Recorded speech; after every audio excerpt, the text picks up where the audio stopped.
It's early on a Monday morning in September, the second week of school. Your kids' backpacks are by the door, lunch is packed, their outfits are laid out on the couch, and there are banana muffins in Ziploc bags for their breakfast on the go. While you were shaving your armpits in the shower that morning, you rubbed your hand over something, a lump. You double-checked again, and yep, that was definitely a lump in your breast. You try to focus on getting your kids to school before you start to freak out. As soon as you drop off the kids, you call your doctor, and she fits you in that afternoon.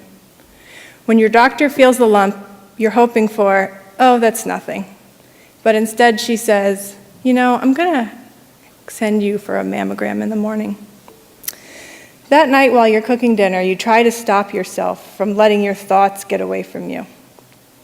You remind yourself to stay focused on the facts. You have a lump, that's all you know. Telling yourself you have breast cancer like your mom did, or that you're going to die of cancer like your dad did, or that your kids will grow up motherless. You go about your business and cook dinner, and start to think how ridiculous it is to think that you could have cancer right now because these sweet potatoes need to go in the oven, and your daughter needs to practice piano, and your son is right there waiting for you to sit down and look at lightsabers on Amazon. The next morning at your mammogram, a radiologist points and clicks and measures the lump you can now say for sure you didn't imagine. She pauses, and you sense this isn't over yet. Sure enough, the radiologist wants to do a needle biopsy on this lump. I have little kids, you tell her. Before they wheel you in for the biopsy, you text your sister and say, if I die, can you please just make sure the kids get haircuts every 4 weeks? She texts you back, stop it. But you can't. Your mind can't stop running over all the details. Your daughter will eat a huge salad, but only if it has no dressing. And your son, if you don't watch it, will eat only the croutons.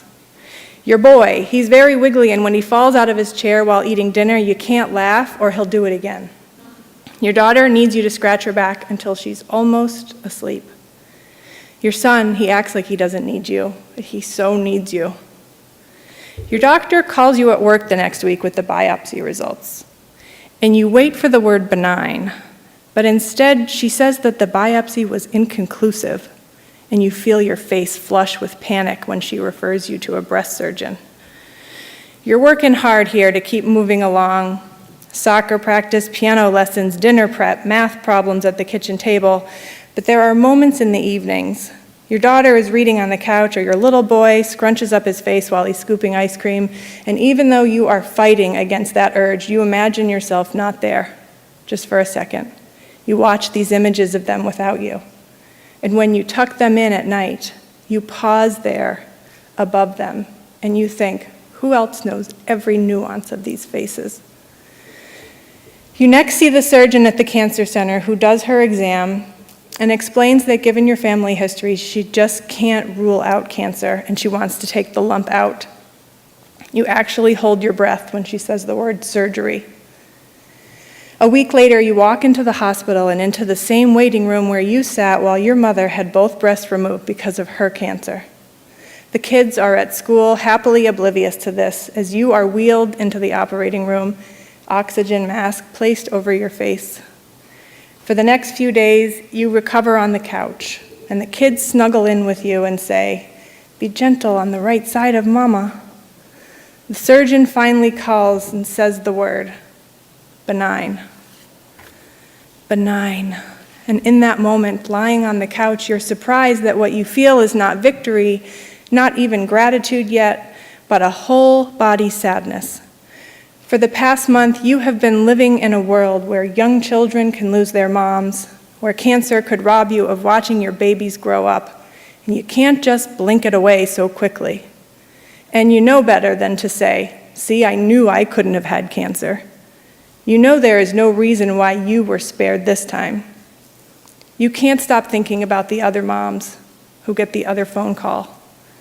You see them leaning up against the counter in their kitchens.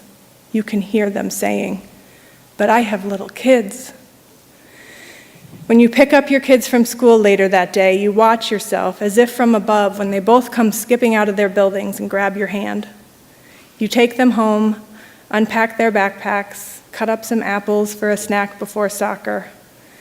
And after all of this worry, you are left with this tidy half-circle scar and this life that swells with love and gratitude and fragility.